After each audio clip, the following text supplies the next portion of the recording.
Episode 10। कहानी अब आगे। करण जो कि सिर्फ सोने का नाटक कर रहा था और जैसे ही रानी उसके पास जाकर उसे जगाने की कोशिश करी, करण ने झट से उसके कमर पकड़कर उसे बेड पर लिटा लिया और उसके दोनों हाथों को अपने हाथों से पकड़े हुए बोला, क्या बीवी तुम भी ना? कोई पत्नी अपने पति को ऐसे भला उठाता है क्या?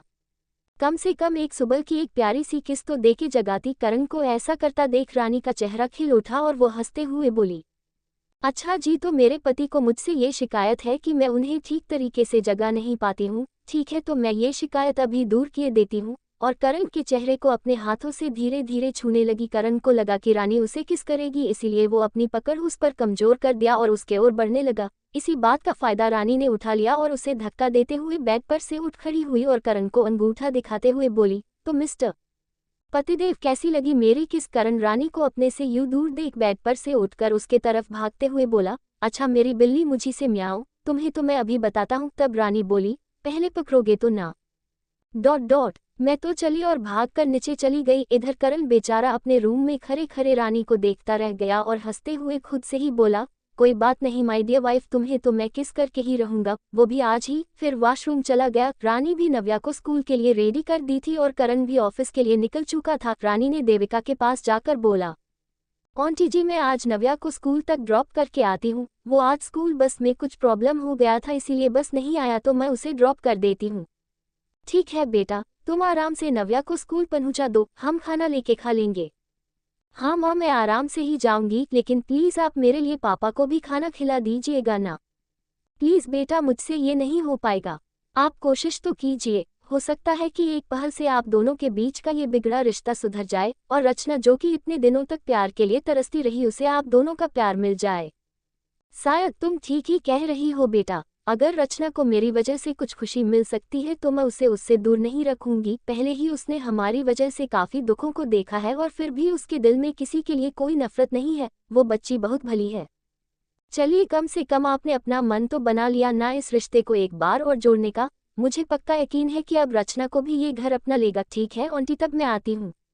रानी घर में से नव्या को लेकर स्कूल कर लिए निकल जाती है और कुछ ही देर बाद वो स्कूल पहुंच जाती है। नव्या के साथ स्कूल के अंदर चली जाती है और नव्या को क्लासरूम ड्रॉप करके खुद प्रिंसिपल के केबिन की तरफ चल देती है। लेकिन जब वो वहां पहुंचती है तो प्रिंसिपल की एक असिस्टेंट को खड़े देखकर उससे पूछती है, क्या प्रिंसिपल मैम केबिन में है? रानी एक आशा भरी नजर से पूछी। इस पर असिस्टेंट रानी को जवाब देते हुए कहती है, नहीं मैम, वो दरअसल अभी तक प्रिंसिपल मैम स्कूल नहीं पहुंची है, उनकी गाड़ी रास्ते में खराब हो गई थी, पर अब वो कुछ ही देर में आ जाएंगी। आप तब तक वेटिंग रूम में उनका वेट कर सकती है, जैसे ही वो आएंगी मैं आपको बता दूंगी, पूरी सहजता के साथ बोली। रानी प्रिंसिपल के अभी तक न आने की बात सुन उसके चेहरे पर थोड़ी तो मायूसी जरूर आई थी, लेकिन फिर ये सोचकर तसल्ली थी कि जब इतना समय वेट कर ही लिए है तो कुछ देर और सही, और जाकर वेटिंग रूम में बैठ गई। इधर जब सुबह हुई तो वो बूढ़ी औरत 2 ग्लास में चाय लेकर राघव और छवि के कमरे में पहुंच गई और जाकर उन दोनों को जगाते हुए बोली, बेटा उठ जाओ, देखो सुबह हो गई है। उस बूढ़ी औरत की आवाज़ सुन छवि का नींद टूट गया, मगर राघव अभी भी जमीन पर सोया हुआ था। ये देखकर छवि को राघव पर बहुत ही प्यार आ रहा था, इसीलिए उसने उस बूढ़ी औरत से कहा, दादी माँ आपने हमारे लिए इतनी तकलीफें क्यों की? इसमें तकलीफ की कौन सी बात है बेटा, मैं खुद के लिए बना रही थी तो सोची तुम दोनों के लिए भी बना दूं। छवि उठकर उस बूढ़ी औरत के गले लगकर बोली, थैंक यू दादी माँ, आप ये चाय मुझे दे दीजिए, मैं राघव को दे दूंगी, आप क्यों परेशान हो रही है? ठीक है बेटा, ये लो। वो चाय देते हुए अपनी लड़खड़ाती हुई आवाज में बोली और वहां से निकल गई। छवि चाय लेकर राघव के पास जा पहुंची और चाय का ग्लास साइड में रखा और राघव के चेहरे को बहुत प्यार भरी निगाहों से देखने लगी और मन ही मन सोचने भी लगी, कितनी मासूमियत है इसके चेहरे पर, ना कोई छल ना कोई दिखावा, शायद इसीलिए मेरा दिल इसके लिए धड़कने लगा। उसके चेहरे को देखते देखते वो उसके करीब जाने लगी और जैसे ही राघव के गाल पर एक किस करने वाली थी तभी राघव की आंख खुल गई और छवि झट से उससे दूर होते हुए बोली, वो दादी माँ ने हम दोनों के लिए चाय बनाया है, इसीलिए मैं तुम्हें जगाने आई थी। चूंकि राघव जानता था कि छवि उसे किस करने वाली थी, इसीलिए वो छवि को खींचकर अपने ऊपर गिरा लिया और बड़े ही प्यार भरे स्वर में बोला, अच्छा तो तुम मुझे बस चाय के लिए जगाने आई थी? इस पर छवि ने कहा, हाँ और क्या। फिर अपनी नजरें चुराने लगी। राघव ने छवि के चेहरे पर से बाल के लिटों को अपने उंगलियों से हटाते हुए कहा, भगवान जी ने तुम्हें जरूर बहुत ही फुर्सत में बनाया होगा। अच्छा, आज बड़ा ही तारीफ कर रहे हो, क्या बात है? तुम हो ही इतनी सुंदर की तारीफ तो बनती ही है। वैसे भी अब इस चेहरे को देखने और उसकी तारीफ करने का हक सिर्फ मेरा है और किसी का नहीं। अरे अरे, तुम तो गुस्सा होने लगे। अब मेरी तारीफें करना बंद करो और चलो चाय पी लो। फिर दोनों उठकर चाय पी लेते हैं और वहां से निकल जाते हैं अपने घर के लिए। नायक ठाकुर, जो कि रात भर से परेशान हुआ, अपने हॉल के सोफे पर ही बैठे बैठे सो गया था और हाथ में मोबाइल वैसे ही पकड़े हुए था। जैसे ही उसके दरवाजे की बेल सुनाई दी, वो झट से उठ खड़ा हुआ और भागकर दरवाजा खोलने चला गया। जब दरवाजा खुला तो सामान्य छवि और राघव दोनों को एकदम सही सलामत देखकर नायक ठाकुर की जान में जान आया और वो दोनों को गले लगाते हुए कहते हैं, कहाँ रह गए थे रात भर आप दोनों? ना कोई फोन ना ही मैसेज, ऐसे कोई करता है भला? तब नायक ठाकुर को सोफे पर बिठाते हुए छवि बड़े ही गंभीरता के साथ बोली, वो पापा, दरअसल रास्ते में हमें कुछ गुंडों ने घर लिया था और हमसे हमारी सब कुछ छीन लिया, इसीलिए हम आपसे बात भी नहीं कर पाए थे। छवि की बात सुन नायक ठाकुर सोफे पर से खड़े हो गए और चौंकते हुए बोले, क्या आप दोनों को गुंडों ने घेर लिया था? हाँ अंकल जी, लेकिन आप घबराए मत, हम दोनों बिल्कुल ही ठीक है और उन गुंडों ने सिर्फ हमसे हमारा सामान छीना था, हमें नुकसान नहीं पहुंचाया। राघव की बात सुन नायक ठाकुर एक तसल्ली भरी आवाज में बोला, भगवान जी का लाख लाख शुक्रिया जो उन्होंने आप दोनों की रक्षा की, लेकिन आप दोनों थोड़ा संभल कर ही रहिए। इस पर दोनों ने हामी भर दी। इधर रानी वेटिंग रूम में बैठी हुई बड़ी बेसब्री के साथ प्रिंसिपल के स्कूल आने का वेट कर रही थी। तभी रूम के दरवाजे पर से असिस्टेंट ने आवाज दी, एक्सक्यूज मी मैम। रानी असिस्टेंट की आवाज सुनते ही झट से उठकर उसके पास जाते हुए पूछी, क्या प्रिंसिपल मैम आ गई? जी मैम, मैं आपको यही बताने आई थी, आप उनसे अभी मिल सकती है। रानी असिस्टेंट के मुंह से ये शब्द सुनकर बहुत खुश हो गई और उसका चेहरा जो इतने वक्त से मुरझाया हुआ था, ये बात सुनकर उस पर एक प्यारा स्माइल आ गई और वो मुस्कुराते हुए बोली, थैंक यू सो मच। ये बोलते हुए वो अपने पैर जल्दी जल्दी बढ़ाते हुए प्रिंसिपल के केबिन की ओर चल दी। केबिन के बाहर पहुंचकर वो पूछी, मे आई कम इन मैम? यस कम इन। रानी अंदर जब पहुंची तो प्रिंसिपल मैम ने उन्हें बैठने का इशारा किए। वो चेयर पर बैठते हुए बोली, थैंक यू मैम, जो आपने अपने इतनी कीमती समय से थोड़ा समय मेरे लिए निकला। नहीं नहीं मिसेज रानी, इसमें थैंक्स की कोई बात नहीं है। आप बताइए मैं आपकी क्या मदद कर सकती हूँ? क्या आप मुझे 5 दिन पहले का स्कूल के बाहर वाली फुटेज दिखा सकती है? ऑफ कोर्स, आप यहीं बैठिए, मैं अभी असिस्टेंट से कहकर वो वाला फुटेज लैपटॉप में प्ले करवाती हूँ। रानी प्रिंसिपल की बातों में हामी भरते हुए अपने चेहरे पर एक छोटा स्माइल ले आती है। कुछ ही देर में असिस्टेंट आकर 5 दिन पहले वाली फुटेज को लैपटॉप पर चला देती है और रानी के तरफ स्क्रीन कर देती है। रानी उन फुटेज को बहुत ही गौर से देखती है। उसमें नव्या जब बस से उतरती है वो दिखाया जा रहा था और जैसे ही वो वीडियो कुछ आगे बढ़ा तो रानी की आंख खुली की खुली रह गई। उसे अपने आंखों पर विश्वास नहीं हो पा रहा था, इसीलिए वो उस वीडियो को फिर से रिवाइंड करके देखी। जब 1-2 बार उसने उस वीडियो को रिवाइंड करके देखी तो उसे यकीन हो गया कि नव्या जो भी बोल रही थी वो सच था और रवि सच में जिंदा है। जब रानी को उस वीडियो को देखने के बाद तसल्ली हो गई तो उसने उस वीडियो का एक फोटोकॉपी मांग ली प्रिंसिपल से। मैम, क्या मुझे इस वीडियो को एक कॉपी मिल सकता है? Please ma'am. वैसे तो हम किसी को जल्द ये सब वीडियो प्रोवाइड नहीं कराते हैं, पर चूंकि हम मिस्टर करण को जानते हैं और आप उनकी वाइफ है तो हम आपको ये वीडियो का कॉपी दे देंगे। Thank you so much. फिर कुछ देर रुककर बोली, मैम, वो जो आपके स्कूल में इंग्लिश टीचर आए हैं उनका बायोडेटा मिल सकता है? अगर आप मुझे उनका भी बायोडेटा दे देंगी तो मेरा काम हो जाएगा।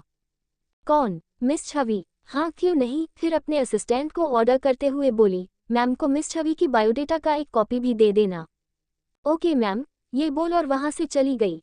कुछ ही देर में असिस्टेंट छवि की फाइल का फोटोकॉपी और उस वीडियो का भी कॉपी लेकर केबिन पहुंच गई और प्रिंसिपल के हाथों में देते हुए बोली, लीजिए मैम, आपने जो बोला था वो सब है। गुड। और वो फाइल रानी के इधर बढ़ाते हुए बोली, ये लीजिए मिसेज रानी, आपने जो मांगा था।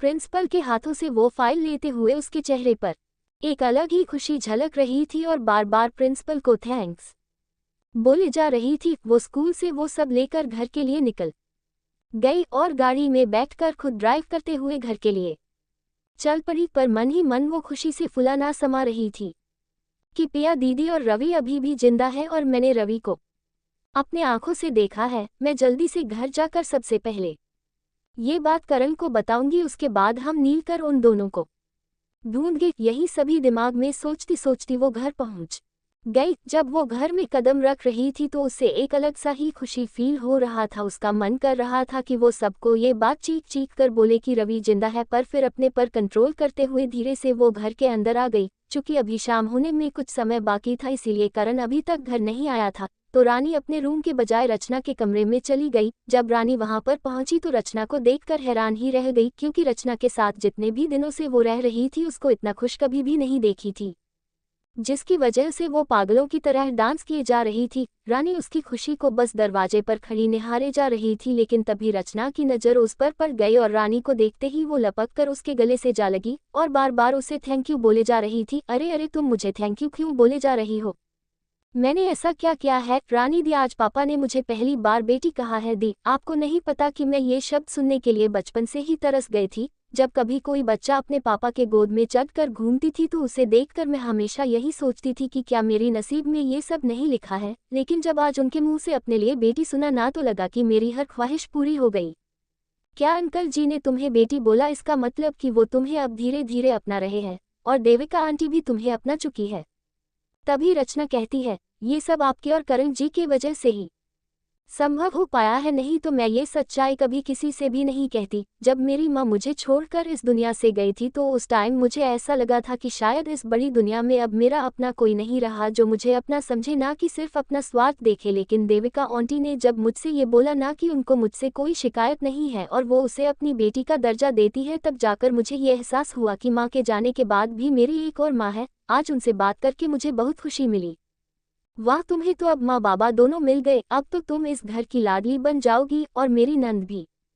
हाँ रानी, वो तो है, हंसते हुए मजाकिया अंदाज में बोली। अभी रानी रचना से बात ही कर रही थी कि तभी करण की गाड़ी की आवाज उसके कानों में पड़ी। गाड़ी की आवाज सुनते ही रानी हड़बड़ाते हुए रचना से बोली, अच्छा अब तुम आराम करो, लगता है करण जी आ गए, मैं जाकर देखती हूँ।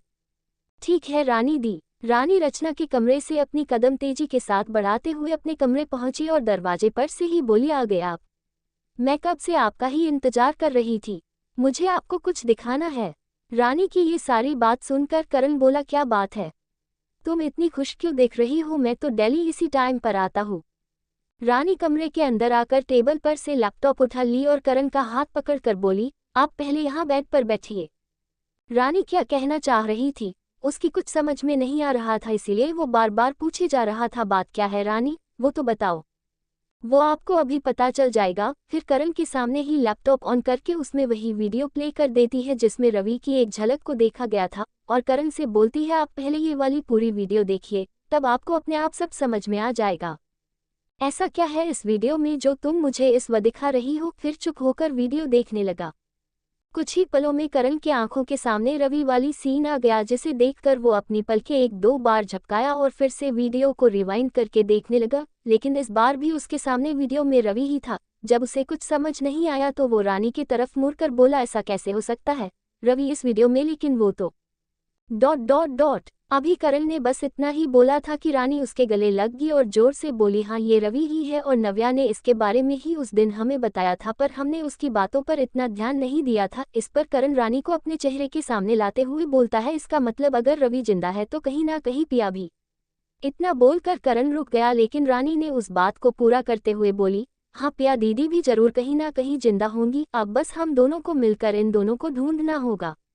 रानी की बात सुनकर करण बहुत खुश हो गया और फिर से रानी को गले से लगा लिया और बोला, इसका मतलब कि पिया भी कहीं ना कहीं जिंदा होंगी। तब रानी ने कहा, हाँ जरूर, और हम दोनों मिलकर उन दोनों को ढूंढ लेंगे, लेकिन तब तक ये बात हमें सबसे छुपानी होगी। इस बात पर करण ने भी हामी भरते हुए कहा, हाँ ये बात तुम बिल्कुल सही बोल रही हो, अगर आंटी या अंकल को इस बात का जरा भी भनक लग जाएगा तो उनकी उम्मीदें बढ़ जाएंगी और अगर हमें वो नहीं मिले तो फिर हम इनको क्या बताएंगे। इधर छवि अपने कमरे में बेड पर बैठी बैठी किसी सोच में बिजी थी, इसीलिए जब नायक ठाकुर उसके कमरे में आए तो उसे पता भी नहीं चला। जब नायक ठाकुर ने देखा कि छवि कुछ सोच रही है तो वो उसके पास आकर बेड पर बैठते हुए उसके हाथ को अपने हाथों में लेते हुए बोले, क्या बात है जो मेरी प्रिंसेस को इतना परेशान कर रहा है। छवि को जैसे ही ये एहसास हुआ कि उसके पापा आए हैं तो वो झट से थोड़ा संभलते हुए बैठकर बोली, छवि पापा आप यहाँ कब आए? क्या आपको कुछ काम था? जब आप कुछ सोच रही थी हम तभी आए और हमें समझ नहीं आ रहा है कि मेरी प्रिंसेस ऐसी कौन सी बात को लेकर इतनी गहरी सोच में डूबी हुई थी। क्या बात है बेटा, अपने पापा को नहीं बताइएगा। नहीं पापा, ये आप कैसी बात कर रहे हैं? आज तक ऐसी कोई बात नहीं है जो मैंने आपसे ना कही हो। मुझे समझ नहीं आ रहा है कि आजकल मेरा सर इतना दर्द क्यों करने लगता है, और तो और कुछ धुंधला धुंधला सा भी दिखाई देता है। पता नहीं, पर ऐसा लगता है कि उस धुंधली यादें मेरी ही है। छवि की बात सुनकर नायक ठाकुर के होश ही उड़ गए और वो मन ही मन बहुत घबरा गए, लेकिन फिर भी अपने आप को किसी तरह संभालते हुए बोले, बेटा मैं अभी आता हूँ, और छवि से हाथ छुरा कर उसके कमरे से तेजी से अपने कदम बढ़ाते हुए निकल कर सीधे अपने कमरे में चले गए। नायक ठाकुर का ऐसा रूप छवि इतने दिनों में कभी भी नहीं देखी थी, इसलिए वो अपने पापा का ये घबराया चेहरा साफ देख कर रही थी और खुद में ही बोल रही थी, आखिर मैंने ऐसी कौन सी बात कह दी जो वो इतना घबरा गया और बिना कुछ बोले ही यहाँ से चले गए। मुझे तो लगता है पापा मुझसे जरूर कुछ छुपा रहे हैं, तभी वो मेरी बात सुनकर चौंक गए, और मुझे भी तो कुछ से कुछ दिखाई देता है। हो ना हो पापा को मेरे इस प्रॉब्लम के बारे में जरूर कुछ पता है। मुझे ये जानना ही होगा कि आखिर मुझे वो सब बार बार क्यों दिखाई देता है। इधर नायक ठाकुर अपने कमरे के अंदर जाकर दरवाजा को अंदर से लॉक करते हुए जाकर बेड पर बैठ गए और अपने आप को शांत करने की कोशिश करने लगे, लेकिन उनके मन में एक साथ बहुत सारी प्रश्न उठ रहे थे। वो खुद से ही बोल रहे थे, अगर कभी छवि को ये मालूम हो गया कि वो मेरी बेटी नहीं है तो क्या वो मुझे छोड़कर चली जाएगी? कहीं उसकी याददाश्त वापस लौट आई तो नहीं? नहीं, मैं उसके बिना अब जिंदा नहीं रह सकता हूँ। प्लीज़ भगवान, आप मेरे साथ ऐसा नहीं कर सकते हैं। आप मेरी बेटी को मुझसे अब नहीं छीन सकते हैं। छवि मेरी बेटी है। फिर एक सेकंड के लिए चुप होकर फिर धीरे से बोला, अगर उसे सब याद आ गया तो मैं उसे कैसे समझाऊंगा? वो तो यही ना समझेगी कि मैंने उसके याददाश्त जाने का फायदा उठाया है और उसको अपनी बेटी बना लिया। ये सब सोच सोच कर नायक ठाकुर पागल हुए जी रहा था। उसको कुछ समझ नहीं आ रहा था कि वो छवि को सब सच बता दे या फिर नहीं। इधर रानी और करण जब खाने पर सभी मौजूद थे तो बोले, अंकल जी, वो कल मुझे अपने ऑफिस के एक काम से बाहर जाना पड़ेगा। हो सकता है कि मुझे 2-3 दिन लग जाए। इस पर देविका जी बोल पड़ी, आप अकेले जा रहे हैं बेटा? हाँ आंटी जी, वैसे रानी भी मेरे साथ चलती तो मुझे कुछ हेल्प तो हो जाता, पर उसका यहाँ पर होना भी तो जरूरी है ना।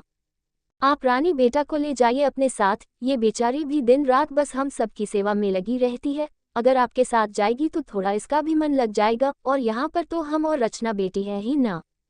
देविका की बात सुन तभी रचना ने भी बीच में अपनी राय रखते हुए कहा, हाँ आप दोनों जाइए, यहाँ पर मैं तो आंटी सब संभाल लेंगे। जब सभी की मंजूरी मिल गया जाने का तो करण और रानी दोनों एक दूसरे की तरफ देखकर आंखों से ही अपनी खुशी का एहसास दिलाया। अगली सुबह रानी और करण लगभग 5 बजे ही जग गए थे, क्योंकि आज उन दोनों को रवि और पिया को ढूंढने के लिए बाहर जाना था। इसीलिए घर में बहाना बनाकर वो दोनों घर से निकलकर मुंबई के ही पास वाले एक होटल में जाकर रुक गए। ये सब करते वक्त रानी को थोड़ा बुरा लग रहा था, क्योंकि वो कभी भी किसी से झूठ नहीं बोलती थी, लेकिन आज उसे अपने ही घर वालों से ये झूठ बोली कि वो मुंबई से बाहर जा रहे हैं। जब करण ने रानी को उदास बैठे देखा तो उसके पास जाकर बैठ गया और बोला, मैं जानता हूँ कि तुम किस बात से इतनी अपसेट हो, लेकिन सच मानो अगर हम घर में ये सच्चाई सभी को बता देते तो वो लोग हमसे हमारे होटल में रहने की वजह पूछते, जिसका हमारे पास कोई जवाब नहीं है। ये बात तुम भी अच्छी तरह से जानती हो और ना ही हम उन्हें कुछ बता ही सकते हैं। रानी करण की बात को सुनकर बोली, मैं भी आपके बात से पूरी तरीके से सहमत हूँ करण जी, पर पता नहीं मुझे घरवालों से झूठ बोलकर बहुत बुरा फील हो रहा है। मैं क्या करूँ? मेरे पास तुम्हारी ये उदासी का एक इलाज है। वो क्या है? क्यों ना हम होटल के आसपास कहीं घूमने चले? जब बाहर आए ही है तो क्यों ना हम थोड़ा एंजॉय भी कर ले। वैसे भी बिना मन की शांति के हम जो करने आए हैं वो हो नहीं पाएगा, तो चलो। ये आप क्या कह रहे हैं करण जी? हम अभी घूमने के बारे में सोच भी कैसे सकते हैं? करण रानी को अपने गोद में उठाते हुए बोला, ऐसे अब तुम बिना कुछ बोले चुपचाप मेरे साथ चलो। करण रानी को लेकर एक बहुत ही सुंदर बीच पर चला गया, जो सच में बहुत ही खूबसूरत जगह लग रही थी। करण रानी को वहां पर ले जाकर एक बेंच पर बिठाते हुए बोला, तुम यहीं पर बैठो, मैं अभी तुम्हारे लिए गर्मा गर्म चाय लेके आता हूँ। और वो चाय लेने चला गया। रानी भी वहीं बैठे हुए उस नज़ारे को देख देख कर अपना मन की दुख को थोड़ा कम किया, और सच में वो अब पहले से बेहतर महसूस कर रही थी। और तभी करण उसके सामने एक चाय का ग्लास बढ़ाते हुए बोला, ये लो तुम्हारी इलायची वाली चाय, तुम्हें यही वाली चाय पसंद है ना? रानी ने जब करण के मुंह से ये बात सुनी तो वो कुछ देर करण के चेहरे के तरफ हैरानी से देखते हुए बोली, पर तुम्हें ये बात कैसे पता चला कि मुझे इलायची वाली चाय पसंद है? ये बात तो मैंने तुमसे कभी भी नहीं की थी। करण वही रानी के पास बेंच पर बैठते हुए बोला, तुम्हें क्या लगता है कि मैं तुम्हारे बारे बस उतना ही जानूंगा जितना तुम मुझे बताओगी? तुम मेरी बीवी हो और मुझे अपनी बीवी के बारे में जानने के लिए किसी से कुछ पूछने की कोई जरूरत नहीं है। तब रानी के चेहरे पर एक छोटा सा स्माइल आ गया और वो करण के सीने से लग गई और फिर दोनों चाय की चुस्की लेते हुए कुछ घंटे बीच पर यूं ही एक दूसरे के साथ बैठे रहे। करण और रानी दोनों कुछ घंटे वहीं बीच पर बैठे बैठे अपने और पिया रवि की यादें ताज़ा कर रहे थे। जब रात के करीब 1 बजे का टाइम हो गया तब वो दोनों अपने होटल आए और अपने कमरे में चले गए। चूंकि आज रानी सच में बहुत अच्छा फील कर रही थी, इसीलिए उसने मन में सोचा। करण अपनी लैपटॉप पर कुछ काम कर रहा था, जिसे देखकर मन ही मन रानी सोच रही थी कि करण जी मेरे लिए कितना कुछ करते हैं। वो हमेशा मेरे चेहरे पर स्माइल ले ही आते हैं और अब पिया दीदी और रवि को ढूंढने में भी मेरी कितनी मदद कर रहे हैं। सच भगवान जी, मैं आपकी बहुत आभारी रहूंगी जो आपने मुझे इतना अच्छा हमसफर दिया। रानी करण को यूं ही प्यार भरी नजरों से देखे जा रही थी। इसी बीच में करण की नज़र भी रानी को अपने इधर देखते देखा तो वहीं से पूछा, क्या देख रही हो ऐसे? कुछ भी तो नहीं, बस ऐसे ही। और झट से बेड पर लेटकर कंबल ओढ़ ली और आंखें बंद कर सोने का नाटक करने लगी। लेकिन करण अपनी लैपटॉप को बंद करके रानी के पास आकर लेट गया और धीरे से उसके कानों के पास जाकर बोला, मुझे पता है कि तुम मुझे ही देख रही थी, इसमें शर्माने वाली कौन सी बात है? तुम मुझे हमेशा देख सकती हो क्योंकि मैं तुम्हारा पति हूँ। और हंसने लगा। करण की बात सुन रानी अपने मुंह पर से थोड़ा कंबल हटाते हुए बोली, ऐसा कुछ भी नहीं है समझे, और मैं क्यों आपको देखूंगी भला? मुझे नींद आ रही है, सोने दीजिए। इस पर करण रानी के दोनों हाथों को अपने हाथों से पकड़ते हुए बोला, अच्छा तो तुम्हें नींद लग रही है, पर मेरा तो सोने का कोई इरादा नहीं है।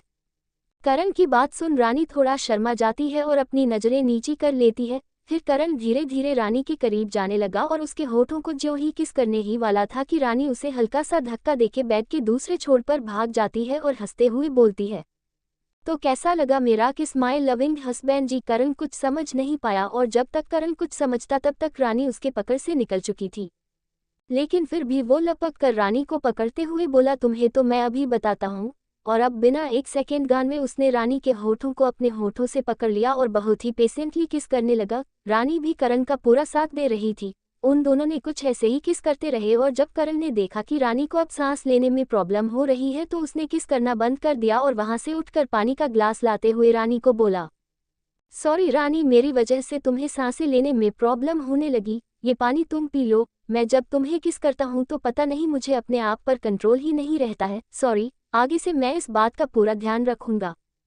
करण को यूं गिल्टी फील करते हुए देख रानी को बिल्कुल भी अच्छा नहीं लगा और वो करण का हाथ पकड़कर उसको बेड पर बिठाते हुए बोली, प्लीज आप मुझे सॉरी क्यों बोल रहे हैं? आपने कुछ भी गलत नहीं किया है और वैसे भी मुझे आपका यूं किस करना अच्छा लगता है। रानी ये बात थोड़ा शर्माते हुए बोली। इस पर करण के चेहरे पर थोड़ा सा स्माइल आ गया और वो रानी को अपने सीने से लगा कर सो गया और लेटे हुए बोला, मैं तुमसे बहुत प्यार करता हूँ रानी, और जब तक मेरे सीने में ये दिल धड़कता रहेगा तब तक मैं यूं ही तुमसे प्यार करता रहूंगा। रानी भी करण के चेहरे की तरफ देखते हुए बोली, ये बात आपको मुझे बताने की कोई ज़रूरत नहीं है, मुझे पता है कि आप मुझसे बहुत बहुत प्यार करते हैं और मैं भी आपसे उतना ही प्यार करती हूँ। फिर दोनों सो जाते हैं। अगली सुबह राघव आज अपने ऑफिस जाने के लिए घर से जल्दी निकल गया और बिना छवि को अपने साथ लिए सीधे ऑफिस चला गया। इधर छवि अपना सारा काम करके राघव का ही आने का वेट कर रही थी, लेकिन जब टाइम होने के बाद भी राघव की बाइक की कोई आवाज़ सुनाई नहीं दी तो छवि कुछ परेशान हो गई और दरवाजे पर आते हुए दरवाजा खोलकर बाहर देखते हुए खुद में ही बोली, आज राघव अभी तक आया क्यों नहीं है? कहीं उसकी तबीयत तो खराब नहीं हो गई है? पता नहीं क्या हुआ है उससे, पर मुझे तो स्कूल जाना ही होगा। ये बोलते हुए वो नायक ठाकुर के पास गई और बोली, पापा आज राघव मुझे लेने नहीं आया है। पता नहीं कॉल कर रही हूँ तो रिसीव भी नहीं कर रहा है, लेकिन मुझे जॉब के लिए तो जाना ही होगा। अगर आप बोले तो मैं उसे उसके घर पर देखते हुए स्कूल के लिए निकल जाओ। थोड़ा असमंजस भरी स्वर में बोली। पहले तो नायक ठाकुर कुछ नहीं बोला, लेकिन फिर कुछ देर बाद बोला, देखो छवि बेटा, मैं बस तुम्हारी सेफ्टी चाहता हूँ। अगर आज राघव बेटा आपको लेने नहीं आ पाया तो कोई बात नहीं, मैं आपको खुद स्कूल तक छोड़ आऊंगा, पर आप अकेले नहीं जा सकती है। नायक ठाकुर की बात सुन छवि मन ही मन सोचने लगी, आखिर राघव मुझे लेने आया क्यों नहीं? उसे हुआ क्या है जो कॉल भी रिसीव नहीं कर रहा है? यही सब सोचते सोचते वो अपने पापा के साथ चली गई। इधर करण और रानी दोनों उठ चुके थे और फ्रेश होकर चाय पी रहे थे। तभी रानी चाय की एक घूंट लेते हुए बोली, करण जी हमें वो दोनों मिल तो जाएंगे ना? उसकी आवाज में एक दर्द था। ये बात करण को साफ साफ दिखाई दे रहा था, इसलिए वो उठकर रानी के पास जाकर बैठ गया और उसके हाथ पर अपनी हाथ रखते हुए बोला, क्या तुम्हें मुझ पर भरोसा है? करण की बात सुन रानी जवाब में बोली, अगर इस दुनिया में मुझे किसी पर अपने से ज्यादा भरोसा है तो वो आप हो। मैं आप पर पूरा भरोसा करती हूँ। रानी की जवाब ने करण को भी तसल्ली दिलाए और वो बोला, मुझे उस ऊपर वाले पर पूरा भरोसा है कि वो हमें उन दोनों तक जरूर पहुंचा देंगे। जब वो हमें यहाँ तक ले आए हैं तो आगे भी वहीं ले जाएंगे। बस तुम अपनी हिम्मत मत हारो। दोनों चाय पीकर होटल से एक साथ छवि से मिलने उसके दिए हुए एड्रेस पर जाने के लिए निकल गए। जब वो दोनों वहां पर पहुंचे तो घर पर ताला लगा हुआ देखकर थोड़ा परेशान हो गए और इधर उधर लोगों को ढूंढने लगे ताकि वो पूछ सके कि छवि के घर पर ताला क्यों लगा हुआ है। अभी वो दोनों इधर उधर देख ही रहे थे कि तभी वहां एक कार आकर रुकी और उससे एक उर्मदाराज आदमी निकलते हुए छवि के घर की तरफ ही आ रहा था। जब रानी और करण ने उसे छवि के घर की तरफ आते हुए देखा तो वो दोनों उसके पास जाकर एक साथ ही बोले, क्या आप मिस छवि को जानते हैं? करण और रानी के द्वारा पूछे गए सवाल से उस आदमी को थोड़ा संदेह हुआ कि कहीं वो लोग छवि को कोई नुकसान तो पहुंचाने नहीं आए हैं, इसीलिए वो उन दोनों से बोले, पहले मुझे ये बताइए कि आप दोनों हैं कौन और छवि को क्यों ढूंढ रहे हैं? ये बात उस आदमी ने इसीलिए पूछी क्योंकि वो कोई और नहीं बल्कि नायक ठाकुर था जो छवि को स्कूल ड्रॉप करके आ रहा था। अपनी बेटी की पूछताछ देखकर वो थोड़ा घबरा गया था, इसीलिए उन्होंने अब दोनों से ही सवाल किया। नायक ठाकुर के पूछने पर करण आगे बढ़ते हुए बोला, वो दरअसल हम किसी को ढूंढ रहे हैं और इसमें हमारी मदद सिर्फ छवि ही कर सकती है क्योंकि हम जिसे ढूंढ रहे हैं वो उस इंसान से मिल चुकी है। इसलिए क्या आप हमें उसके बारे में कोई जानकारी दे सकते हैं कि वो कहाँ पर है? टेंशन भरी आवाज में बोला नायक ठाकुर। करण की बात सुनकर मन ही मन सोचा, वो तो ये बात है, मैं भी ना डॉट। तब करण की तरफ देखते हुए बोला, अच्छा आप दोनों पहले घर के अंदर आइए और जाकर दरवाजा का मेन लॉक खोला। लॉक खोलकर दोनों को अंदर आने का इशारा करते हुए अंदर चला गया। उसको यूं अंदर जाते देखकर करण और रानी एक दूसरे को अचरज भरी निगाहों से देखने लगे और कुछ देर बाद घर के अंदर चले गए। उन दोनों के कदम एकदम धीमे धीमे चल रहे थे जैसे कि वो किसी के घर चोरी करने आए हो। तभी अपने रसोई घर से हाथ में चाय का ट्रायल ये नायक ठाकुर निकलते हुए उन दोनों को बोलता है, आ जाइए यहाँ पर, इस वक्त सिर्फ मैं ही हूँ। और दोनों आकर सोफे पर बैठ गए। तब नायक ठाकुर उन दोनों के हाथ में चाय का कप पकड़ाते हुए बोला, मैं छवि का पापा हूँ। ये बात सुनकर दोनों नायक ठाकुर के चेहरे को बहुत ही ध्यान से देखने लगे। अपने आप को ऐसे घूरते हुए देख नायक ठाकुर बोला, देखिए मैं नहीं जानता हूँ कि आप किसे ढूंढ रहे हैं। हाँ, अगर आपकी बातों में सच्चाई है तो मेरी बेटी आपकी मदद जरूर करेगी। वैसे आप जिसे ढूंढ रहे हैं उसकी कोई तस्वीर वगैरह सब है? क्योंकि अभी तो मेरी बेटी घर पर नहीं है, जब आएगी तो मैं उससे पूछूंगा। आप अपना कॉन्टेक्ट नंबर दे दीजिए। रानी नायक ठाकुर की बात सुन झट से बोली, हाँ मेरे पास उसका एक फोटो है। और अपने पर्स में हाथ डालते हुए उस तस्वीर को निकालकर नायक ठाकुर के इधर बढ़ा दी। जैसे ही वो तस्वीर नायक ठाकुर लेने के लिए अपना हाथ बढ़ाया वैसे ही हवा के तेज झोंकों के आने की वजह से रानी के हाथ से वो तस्वीर छूट गई और गिरकर सोफे के अंदर सब चली गई, जिस वजह से नायक ठाकुर उस तस्वीर में ढूंढ रहे इंसान का चेहरा नहीं देख पाया। फोटो का यूं खो जाने की वजह से रानी और करण भी बहुत परेशान हो गए क्योंकि अभी उसके पास रवि की सिर्फ एक ही फोटो थी, इसीलिए वो अब नायक ठाकुर को उसका चेहरा नहीं दिखा सकता था। लेकिन तभी नायक ठाकुर दोनों की तरफ देखकर बोला, देखिए आप इतना परेशान मत होइए, मैं सोफे के अंदर से फोटो निकाल लूंगा और तब तक भले छवि आ जाएगी। अगर उसे कुछ पता होगा तो मैं आपको कॉल करूंगा, ठीक है? ये बात सुनकर उन दोनों को थोड़ी तसल्ली मिली और वहां से चले गए।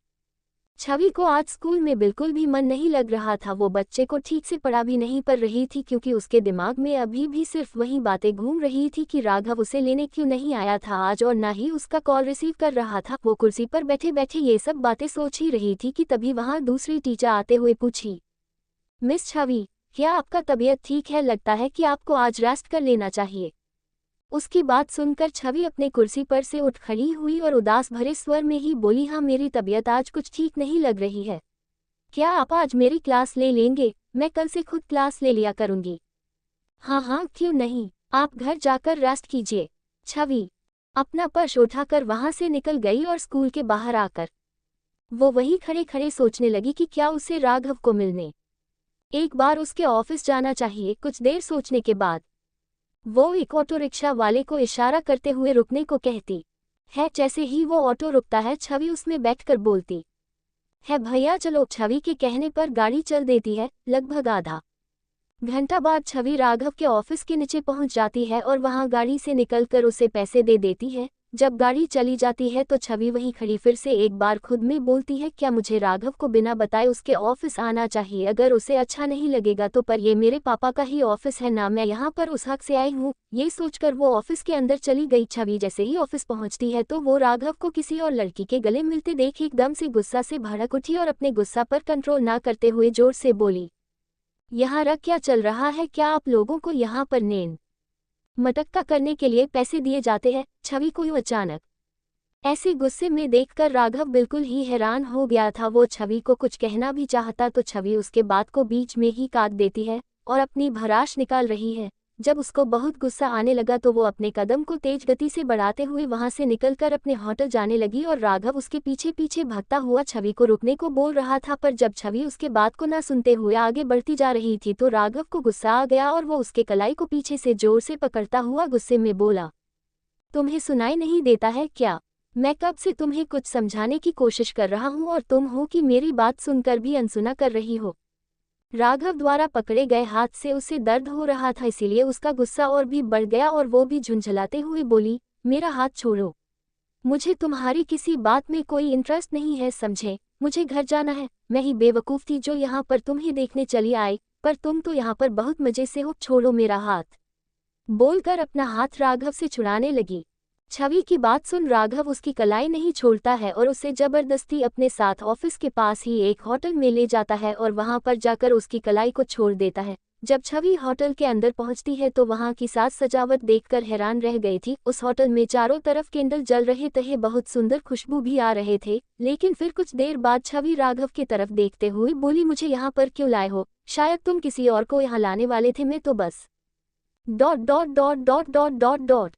छवि अभी इतना ही बोल पाई थी कि राघव जोर से गरजते हुए बोला, बस बहुत हो गया तुम्हारी ये बकवास, समझी? तुम समझती क्या हो अपने आप को? जो मन में आता है वो बोल देती हो। ये सारा सजावट मैंने तुम्हारे लिए करवाया था। कल तुम्हारा बर्थडे है तो मैंने ये सरप्राइज प्लान किया था तुम्हारे लिए, लेकिन मुझे क्या पता था कि डॉट डॉट। इतना बोलकर राघव चुप हो गया। छवि ने जब राघव की बात सुनी तो उसकी आंखें खुली की खुली रह गई और वो राघव के चेहरे को बड़े ही आश्चर्य से देख रही थी। जब कुछ देर हुआ तो वो फिर से सकपकाते हुए आवाज में बोली, लेकिन तुम्हें कैसे पता कि कल मेरा बर्थडे है? और फिर वो लड़की कौन थी जिसे तुमने बड़े ही प्यार से अपने गले लगाया था? इस पर राघव छवि को देखते हुए बोला, आज मैं तुम्हें लेने नहीं आ पाया क्योंकि मैं आज सुबह जल्दी ही यहाँ पर आ गया था, ऊपर से मेरा मोबाइल भी डिस्चार्ज है तो तुमसे बात नहीं कर पाया। लेकिन इसका मतलब ये थोड़ी ना है कि तुम मुझ पर शक करने लगो। वो लड़की सिर्फ मुझसे फॉर्मली गले मिली थी क्योंकि आज मेरे वजह से उसकी एक प्रोजेक्ट पास हो गई थी, पर तुम्हें तो हर वक्त बस मुझ पर शक ही करना होता है। राघव की ये सारी बात सुनकर अब छवि को खुद गिल्टी महसूस हो रही थी और वो राघव से आंख नहीं मिला पर रही थी, पर उसे समझ में नहीं आ रहा था कि वो राघव से क्या कहे। लेकिन फिर भी वो हिम्मत करके राघव की तरफ देखते हुए एक शर्मिंदगी भरी आवाज में बोली, अगर हो सकता है तो मुझे माफ कर दो राघव, मुझे नहीं पता था कि तुम मेरे लिए इतना सब कर रहे हो। मुझे लगा कि कहीं तुम्हें कुछ हुआ तो नहीं है और इसी घबराहट में मैं तुम्हारे ऑफिस तक चली आई और जब मैंने तुम्हें उस लड़की के गले मिले देखी तो मुझसे बर्दाश्त नहीं हुआ और मैंने तुम्हें बहुत कुछ कह दिया, सॉरी, मुझे माफ कर दो। छवि की आंखों में आंसू देखकर राघव झट से उसके हाथों को अपने हाथों में लेकर कसकर पकड़ता है और बोलता है, तुम पहले मुझसे माफी मांगना बंद करो और अपनी आंखों से ये आंसू मत बहाओ। तुम्हें पता है ना कि मैं तुम्हारे आंखों में आंसू नहीं देख सकता हूँ। मैं तुमसे बिल्कुल भी नाराज नहीं हूँ, बल्कि मुझे तो आज ये पता लगा कि तुम मुझसे कितना प्यार करती हो, जो मुझे किसी और के साथ देखकर अपना आपा खो बैठी। अगर मैं किसी दिन सच में किसी और को चाहने लगूँ तो फिर तुम क्या करोगी? थोड़ा मजाकिया अंदाज में बोला। राघव की ये बात सुनकर छवि उसके सीने से जोर से चिपक गई और रोने लगी। रोते रोते ही बोली, जिस दिन तुम मुझे छोड़ दोगे वो दिन मेरी जिंदगी की आखिरी दिन होगा। मुझे नहीं पता, लेकिन मैं तुम्हारे बिना अब अपनी जिंदगी जीने के बारे में सोच भी नहीं सकती हूँ। छवि को इतना ज्यादा इमोशनल देखकर राघव उसे अपनी बाहों में कसकर पकड़ लेता है और बोलता है, प्लीज छवि, तुम पहले रोना बंद करो। मैं तो सिर्फ मजाक कर रहा था। मैं खुद तुम्हारे सिवा और किसी के साथ जीने के बारे में नहीं सोच सकता हूँ। तुम जैसी भी हो मेरी दिल की धड़कन हो, समझी? Dot dot dot dot. इस पर छवि के चेहरे पर थोड़ा स्माइल आ गया और वो बोली, तुमने मेरे बर्थडे के लिए इतना सारा इंतजाम किया है तो फिर मेरे लिए गिफ्ट भी लाया होगे ना? चलो दो मुझे मेरा बर्थडे गिफ्ट। राघव के सीने से अलग होते हुए बोली। छवि के इस तरह से गिफ्ट मांगने पर राघव को बहुत हंसी आ गई और वो छवि की कमर में अपना हाथ डालते हुए उसे खींचकर अपने बिल्कुल पास लाते हुए बोला, अच्छा तो तुम्हें बर्थडे गिफ्ट चाहिए, हाँ तो डॉट डॉट डॉट डॉट। वो इतना बोलकर छवि के चेहरे के पास जाने लगा। छवि राघव को हल्का सा धक्का देते हुए बोली, मुझे नहीं चाहिए बर्थडे गिफ्ट, और कमर को छुड़ाकर जाने की कोशिश करने लगी। क्योंकि उसे शर्म आ रही थी, वो राघव से नजरें नहीं मिला पा रही थी। लेकिन राघव भी छवि की कमर पर अपना पकड़ बनाए हुए था और फिर से उसके होठों के पास आते हुए बोला, वैसे आज तुमने मुझ पर जो शक किया है उसकी भरपाई तो करनी पड़ेगी, सोच लो वरना मैं नाराज हो जाऊंगा तुमसे, राघव प्यार भरी आवाज में बोला। छवि को राघव की ये बात सुनकर उस पर बहुत प्यार आ रहा था, इसीलिए वो राघव की नज़रों में धीरे धीरे देखने लगी, मानो आंखों से ही बोल रही है कि उसे जो भी करना है वो कर सकता है। छवि की आंखों को देख राघव समझ गया, इसीलिए वो उसके बहुत करीब होता चला गया और कुछ ही पलों में छवि के होठों पर राघव के होंठ थे और वो छवि को बहुत ही पेशेंटली चूमे जा रहा था। राघव के इतने पेशेंटली चूमने से छवि को सांसें आने में थोड़ा थोड़ा दिक्कत हो रही थी, लेकिन वो भी नहीं चाहती थी कि राघव उसे चूमना बंद कर दे, इसलिए वो उसका पूरा साथ दे रही थी। जब कुछ देर बाद राघव को लगा कि छवि को सांस लेने में प्रॉब्लम आ रही है तो वो झट से उससे अलग होते हुए उसके बालों को अपने हल्के हाथों से सहलाने लगा और बोला, प्लीज सॉरी छवि, मुझे ये बिल्कुल भी अंदाजा नहीं लगा कि तुम्हें सांसें लेने में प्रॉब्लम हो रही है। इस पर छवि अपनी धीमी आवाज में बोली, प्लीज सॉरी मत बोलो, इसमें तुम्हारी कोई गलती नहीं है, वो तो मैं ही नहीं चाहती थी कि तुम मुझसे दूर जाओ, इसीलिए तुम्हें नहीं बताया। तब राघव उसको अपने गले से लगा लेता है और थोड़ी देर बाद छवि केक कट करती है, राघव को खिलाती है और दोनों बैठकर बातें करते हैं। छवि पूछती है, क्या हम अब हमारे रिश्ते के बारे में पापा को बता दे? तुम्हें क्या लगता है वो गुस्सा तो नहीं ना होंगे? राघव छवि की परेशानी को समझते हुए बोला, तुम बिल्कुल भी चिंता मत करो, मुझे नहीं लगता है कि हमारे रिश्ते से अंकल जी को कोई प्रॉब्लम होगी। मैं चाहता हूँ कि इस बारे में मैं खुद ही अंकल जी से बात करूँ, वो ज़्यादा बेहतर होगा। इस पर छवि भी बोलती है, हाँ शायद तुम ठीक ही बोल रहे हो, कल तुम हमारे रिश्ते के बारे में पापा से बात कर लेना। फिर दोनों वहाँ से घर जाने के लिए निकल गए।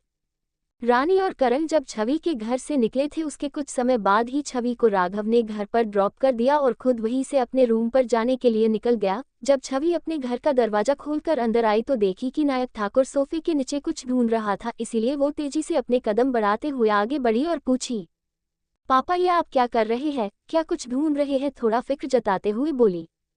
नायक ठाकुर छवि की आवाज सुनकर सोफे के सहारे उठते हुए बोला, आ गई मेरी बच्ची, तो कैसा रहा आपका आज का दिन? छवि नायक ठाकुर की बात का जवाब देते हुए बोली, वो सब तो बढ़िया था, लेकिन मुझे पहले आप ये बताइए कि आप क्या ढूंढ रहे थे सोफे के नीचे? वो कुछ खास नहीं बेटा, वो जो आपकी एक नई दोस्त बनी है ना रानी। छवि रानी का नाम सुनते ही बोल पड़ी, रानी क्या वो यहाँ आई थी? ये सवालिया अंदाज में पूछी।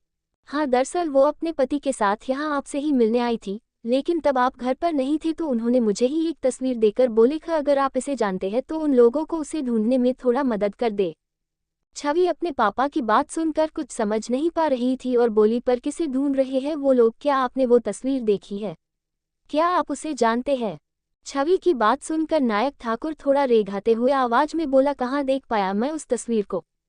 जैसे ही देखने के लिए रानी बिटिया के हाथ से लिया वो तभी सोफे के नीचे गिर गया, जिसके वजह से मैं उस समय उस तस्वीर वाले इंसान को नहीं देख सका था, इसीलिए मैं अभी सोफे के नीचे से उस तस्वीर को ही निकालने की कोशिश कर रहा था। नायक ठाकुर की बात सुनने के बाद छवि को भी उस तस्वीर वाले इंसान को देखने की बहुत इच्छा होने लगी, इसीलिए उसने अपने पापा से बोला, पापा आप रुको मैं निकाल लेती हूँ, आप जरा साइड हटिए। छवि की बात सुनकर नायक ठाकुर सोफे के साइड चला जाता है और छवि नीचे झुककर अपना हाथ सोफे के अंदर देते हुए उस तस्वीर को ढूंढने की कोशिश करने लगती है और कुछ ही देर में छवि के हाथ वो तस्वीर लग जाती है, जिससे वो बहुत खुश हो जाती है। जैसे ही वो उस तस्वीर को बाहर निकाल कर देखती है तो उसके चेहरे की हवाएं उड़ जाती है, क्योंकि वो और किसी की नहीं बल्कि राघव की ही तस्वीर थी। उसे ऐसे अचरज सी तस्वीर को देखते देख नायक ठाकुर पूछा, बेटा आप इस तस्वीर को इतनी हैरानी से क्यों देख रही है, क्या आप इसे पहचानती है? नायक ठाकुर की अभी पूरी बात कंप्लीट भी नहीं हुई थी कि तभी छवि उनके हाथ में वो तस्वीर देते हुए बोली, ये तो राघव है पापा, क्या इसको ही ढूंढ रहे थे वो लोग? बड़ी अचरजता भरी आवाज में पूछी। नायक ठाकुर भी जब वो तस्वीर देखी तो उसे भी हैरानी हुई, लेकिन फिर बोला, हो सकता है कि राघव का कोई रिश्ता हो उन लोगों से, हमें उन्हें बता देना चाहिए राघव के बारे में। नायक ठाकुर की बात सुन छवि थोड़ा हड़बड़ाते हुए बोली, पर पापा क्या उन लोगों को बताने से पहले हमें एक बार राघव से बात नहीं कर लेनी चाहिए? हो सकता है कि उससे बात करने पर हमें सारी बात का पता चल जाए। तब नायक ठाकुर ने भी छवि की बातों पर हामी भरते हुए बोला, हाँ शायद आप सही ही कह रही हैं। बोलकर राघव को कॉल करने के लिए अपना फोन जेब से निकालते हुए राघव को कॉल लगाया। रिंग हो रही थी। जब कुछ देर तक रिंग बजी तो उधर से राघव ने कॉल रिसीव करते हुए बोला, हेलो अंकल जी। हाँ बेटा हम ही है, आप कैसे हैं? हम बिल्कुल ठीक है, आप ठीक है ना? कोई बात है क्या? हाँ बेटा वो मुझे आपसे कुछ जरूरी बात करनी थी। क्या आप अभी मेरे घर पर आ सकते हैं अगर फ्री हो तो? क्या बात है अंकल जी, सब ठीक तो है ना? मैं कुछ देर में पहुंचता हूँ। हाँ हाँ बेटा हम सब बढ़िया है, वैसी कोई खास बात नहीं है, आप आराम से आए तब मिलकर बात करते हैं। ठीक है अंकल जी, बोलकर कॉल कट कर देता है और घर से निकल जाता है छवि के घर पर जाने के लिए। कुछ देर बाद राघव छवि के घर पर पहुंच जाता है और दरवाजा का बेल बजाता है। बेल की आवाज सुनकर छवि झट से दरवाजा खोलती है। जैसे ही दरवाजा खुलता है राघव थोड़ा घबराए हुए आवाज में बोला, क्या हुआ अंकल जी, मुझे इस वक्त यहाँ पर क्यों बुलाए हैं? राघव का बात सुन छवि बोली, पहले तुम अंदर आओ फिर बताते हैं। राघव जाकर सोफे पर बैठ जाता है और नायक ठाकुर से पूछता है, क्या हुआ अंकल जी? बेटा हम आपको इस वक्त बुलाए और आप बिना कुछ पूछे आ गए, हमें इस बात से बहुत खुशी हुई। ये आप कैसी बात कर रहे हैं अंकल जी, आप अगर मुझे आधी रात को भी बुलाएंगे ना तो भी मैं आपके पास तुरंत आ जाऊंगा। मैं जानता हूँ कि आप जब कुछ जरूरी बात होती है तभी मुझे कॉल करते हैं। दरअसल बात यह है बेटा कि आज छवि की एक दोस्त रानी और उनके पति यहाँ पर आए थे और छवि को एक तस्वीर दिखाकर पूछने की कोशिश कर रहे थे कि क्या छवि उस इंसान को जानती है। उस वक्त तो छवि बेटा घर पर नहीं थी, पर जब हमने बाद में वो तस्वीर देखी तो हैरान ही रह गए। वो किसी और का नहीं बल्कि आपकी तस्वीर थी, इसीलिए हमने आपको यहाँ बुला लिया ताकि हम ये जान सके कि क्या आपकी सच में यहाँ पर कोई फैमिली है। क्या कोई मुझे ढूंढ रहा था और वो मुझे अपना रिश्तेदार बता रहा था, पर ऐसा कैसे हो सकता है? आप तो जानते ही हैं कि यहाँ पर मैं बिल्कुल अकेला हूँ, मैं तो इस शहर का हूँ भी नहीं, वो तो काम की तलाश में यहाँ पर आ गया था। तो फिर मेरे रिश्तेदार कैसे हो गए? जरूर उन लोगों को कोई गलतफहमी हुई है, नहीं तो वो मुझे अपना रिलेटिव्स नहीं बताते। छवि राघव की बात को सुनने के बाद बोली, मुझे भी यही लग रहा है कि उसे कुछ गलतफहमी हो गई है। अगर तुम कहो तो क्या हम कल उनसे मिलने, उन दोनों से मिलकर उनको सारी बात भी समझा देंगे? हाँ हाँ क्यों नहीं, वैसे भी मुझे भी अब उन दोनों से मिलना है। एक बार उनकी गलतफहमी सुलझ जाए तो मेरे मन को भी शांति मिल जाएगी। दोनों की बात सुनकर नायक ठाकुर भी अपनी हामी भरते हुए कहता है, हाँ आप दोनों कल उनसे मिल लीजिएगा और उन्हें सारी बात समझा दीजिएगा। ये उनका मोबाइल नंबर और अपने जेब से निकाल कर देने लगी। छवि अपने पापा के हाथ से वो नंबर लेते हुए कहती है, मैं बात कर लेती हूँ रानी से और कल कहाँ मिलना है वो भी डिसाइड कर लेती हूँ। बोलकर रानी के दिए हुए नंबर पर कॉल लगाती है। रिंग बजता है। कुछ देर बाद उधर से कॉल उठाते हुए रानी बोलती है, हेलो हेलो, मैं छवि बोल रही हूँ, पहचानी? रानी छवि का नाम सुनते ही चहकते हुए बोली, ओह छवि आप, हाँ हाँ पहचानूंगी क्यों नहीं। आज हम आपके घर पर गए थे लेकिन आपसे मुलाकात नहीं हो पाया था। हाँ पापा ने बताया आप किसी को ढूंढ रही है। हाँ, वो दरअसल नव्या ने आपको उस तस्वीर वाले इंसान के साथ एक बार देखी थी, इसीलिए मैंने सोचा क्यों ना एक बार आपसे उसके बारे में बात करी जाए, हो सकता है कि कुछ पता चल जाए। हाँ मैं इसे जानती हूँ और मिलवा भी सकती हूँ, लेकिन क्या आप किसी होटल में मिल सकती है? आमने सामने बैठकर बात हो जाएगी। हाँ हाँ क्यों नहीं, आप बोलो आपको कहाँ मिलना है, हम टाइम पर पहुँच जाएंगे। ठीक है फिर आपसे कल मुलाकात होगी, ओके बाय। बाय। रानी कॉल कट करके रख देती है। कॉल के रखते ही करण रानी से पूछता है, क्या हुआ? उसे पता है रवि के बारे में? इस पर रानी खुशी से बोलती है, हाँ करण जी, छवि जानती है रवि को और वो हमें कल उससे मिलवाने भी वाली है। लगता है कि हम उन दोनों को ढूंढ लेंगे, आज मैं बहुत बहुत खुश हूँ करण जी, बोलकर गले लग जाती है। ये बात सुनकर करण की आंखों में भी एक अलग ही चमक दिखने लगी थी और वो भी रानी को अपने सीने से लगाए सिर्फ कल होने का वेट कर रहा था ताकि उसकी मुलाकात रवि से हो सके। इधर देविका और आलोकनाथ आज एक साथ बैठे हुए थे। धीरे धीरे उनमें अब सब नॉर्मल होने लगा था, वो दोनों अब बात भी करते थे। तभी वहीं से किसी काम को लेकर रचना गुजर रही थी तो देविका की नज़र उस पर पड़ गई और उसने रचना को आवाज देते हुए अंदर बुलाया। रचना देविका की आवाज सुनकर उनके पास जाते हुए बोली, हाँ आंटी जी आपने मुझे बुलाया, क्या कोई काम था क्या? एकदम शांत स्वर में बोली, हाँ बेटा हमने आपको बुलाया, लेकिन इसका मतलब ये थोड़ी ना है कि कोई काम ही होगा, हम आपको बिना काम के नहीं बुला सकते हैं क्या? आप पहले यहाँ हमारे पास बैठिए। बोलते हुए रचना को बेड पर अपने पास बिठा लिया। नहीं नहीं आंटी, ऐसी बात नहीं, बिल्कुल भी नहीं है, मेरे कहने का मतलब वो नहीं था। तभी आलोकनाथ जी बोले, बेटा हमने आपको यहाँ पर कुछ बताने के लिए बुलाया था। रचना आलोकनाथ की बात सुनकर थोड़ी परेशान सी हो गई। उसे लगा पता नहीं क्या बात हो गई है, इसीलिए उसने थोड़ा धीरे से ही बोली, क्या बताना है आपको, मुझे प्लीज जल्दी बताइए ना। अरे अरे आप इतना परेशान क्यों हो गई, हम तो बस ऐसे ही बोले, हम दोनों ने मिलकर एक फैसला किया है कि आज से आप मुझे माँ और इन्हें पापा कहकर बुलाएंगी, समझी। देविका के मुंह से ये बात निकलते ही रचना के दम से सॉफ्ट हो गई, क्योंकि ये बात उसके सपने के जैसी ही लग रही थी। उसने कभी ये इमेजिन भी नहीं किया था कि देविका उसे खुद को माँ कहने का अधिकार देगी। रचना की चुप्पी देख देविका उसके हाथ पकड़कर अपने हाथ में लेते हुए कहती है, हम जानते हैं बेटा कि ये बात सुनकर आपको बहुत बड़ा झटका लगा होगा, लेकिन यही सच है। आप में मुझे अपनी बेटी की झलक दिखाई देने लगी है। आपने हम दोनों का दिल जीत लिया है। पहले मैंने सोचा था कि आपके आने से हमारा रिश्ता खराब हो गया, लेकिन आपके प्यार ने उन दूरियों को कम किया और आपने हमारे दिल में अपने लिए भी जगह बना लिए। रचना देविका की बात सुनकर फुट फुट कर रोने लगी। उसके आंखों से आंसू बहे जा रहे थे। ये आंसू खुशी के थे, क्योंकि आज उसका सपना हकीकत बनकर उसके सामने आ खड़ा हो गया था। जब देविका और आलोकनाथ ने देखा कि रचना के आंखों से आंसू बह रहे हैं तो उनको चिंता हो गई और दोनों एक साथ बोल पड़े, क्या हुआ बेटा, आप रो क्यों रही है। दोनों के एक साथ पूछने से रचना को बहुत अच्छा लगा और वो दोनों को एक साथ गले से लग जाती है और आंखों के आंसू बहाते हुए बोलती है, आज मैं बहुत खुश हूँ माँ बाबा, ये तो खुशी के आंसू है। आज मेरा मन कर रहा है कि मैं सबको बताऊँ कि मैं अनाथ नहीं हूँ, मेरे भी माँ बाबा है। आज मैं बता नहीं सकती हूँ कि आपने मुझे कितनी बड़ी खुशी दी है। रचना की खुशी देखकर देविका के चेहरे पर भी एक चमक सी आ गई और वो रचना को अपने से अलग करते हुए बोली, आज से आप खुशी की आदत डाल लीजिए, क्योंकि आज के बाद आपके आंखों में हम कभी भी आंसू नहीं आने देंगे। मेरी बच्ची पहले ही काफी दुख देख चुकी है, बस अब और नहीं। शायद भगवान ने मुझे इसीलिए कोई बेटी नहीं दिया, क्योंकि वो आपको मेरे लिए पहले से ही इस धरती पर ला चुके थे। हाँ, जब मुझे आपके बारे में पता चला तो बहुत दुख हुआ, गुस्सा भी आया, पर अब मैं आपसे बहुत प्यार करती हूँ और मुझे इनसे भी कोई शिकायत नहीं है।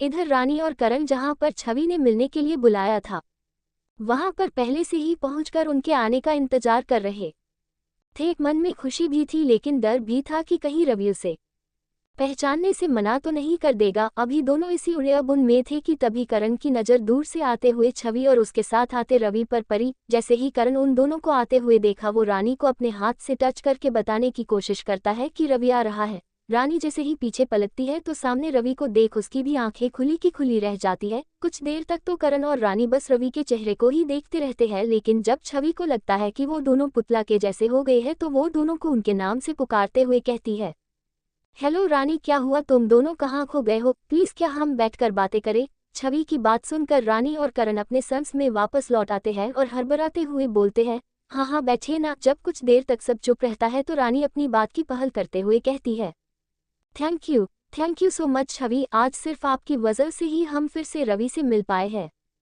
क्या ये आप किसके बारे में बोल रही है, ये रवि कौन है, थोड़ा असमंजस में बोली। अभी छवि अपनी बात पूरी ही करी थी कि तभी राघव भी बोल पड़ा, मैं आप लोगों से आज से पहले तो कभी भी नहीं मिला हूँ, तो आप मेरे रिलेटिव्स कैसे हुए। आपने छवि के पापा से कहा कि आप मेरे रिलेटिव्स हैं, पर मैं तो आपसे आज पहली बार ही मिल रहा हूँ। राघव की बात सुनकर करण और रानी दोनों एक दूसरे के मुंह देखने लगे और बड़ी ही हैरानी के साथ रानी राघव से बोलती है, ये तुम क्या कह रहे हो रवि, तुम्हारा नाम ही तो रवि है और तुम हमें पहचान क्यों नहीं रहे हो। जब से वो हादसा हुआ उसके बाद से हम लोगों ने ये स्वीकार कर लिया था कि अब तुम और दीदी इस दुनिया में नहीं हो, पर जब हमने नव्या के स्कूल के बाहर तुम्हें देखा था तब से हम तुम्हें ढूंढ रहे थे, लेकिन तुम तो हमें पहचानने से ही इनकार कर रहे हो। लेकिन मैं सच में आप लोगों को नहीं जानता हूँ। छवि, तुम ही इन लोगों से कहो ना कि मेरा नाम राघव है, ना कि रवि। राघव के कहने पर छवि भी रानी और करण की तरफ देखते हुए बोली, हाँ राघव सच बोल रहा है। लेकिन तभी रानी अपने पर्स से मोबाइल निकाली और उसमें से रवि का फोटो निकालते हुए राघव और छवि की तरफ घुमाकर बोली, तो फिर ये कौन है, आप ही बोलो, क्या इसका चेहरा राघव की तरह नहीं है। जरूर कुछ तो बात है, मेरा सिक्स सेंस अभी भी कहता है कि तुम ही रवि हो। रानी एक आत्मविश्वास भरी स्वर में बोली। रानी के मोबाइल में रवि का अनगिनत फोटो देखकर छवि और राघव दोनों ही कंफ्यूज हो गए और परेशानी भरे आवाज में बोली, ऐसा कैसे हो सकता है, ये राघव का तस्वीर आपके मोबाइल में कैसे हो सकता है। तब करण बोलता है, वही तो, मुझे पक्का यकीन है कि आप ही रवि हैं, ना कि राघव। अगर आपको भरोसा नहीं हो रहा है तो आप अपने तरीके से पता लगा सकते हैं। इस बात पर राघव को भी अब थोड़ा थोड़ा विश्वास होने लगा कि कोई तो बात जरूर है, इसलिए वो वहां से उठकर बिना कुछ बोले चला गया और जाकर अपने मोबाइल से अपने भाई को कॉल लगाया। हेलो भैया, प्रणाम। राघव, तुम आज बहुत दिनों के बाद कॉल किया हो, कैसे हो? हमें तो लगा कि वहां जाकर तुम हम सबको भूल ही चुके हो। जी नहीं भैया, आप तो जानते ही हैं ना कि काम का कितना प्रेशर रहता है। वैसे मुझे आपसे एक बात पूछनी थी। हाँ हाँ बोलो ना, क्या पूछना था? वैसे क्या बात है, तुम कुछ परेशान परेशान से लग रहे हो। भैया, आज एक लड़की और उसके पति ने मुझे अपना रिलेटिव्स बताया था। वो बोल रहे थे कि मेरा नाम रवि है। क्या मैं आपको कहीं मिला था या उसी गांव में मेरा जन्म हुआ था?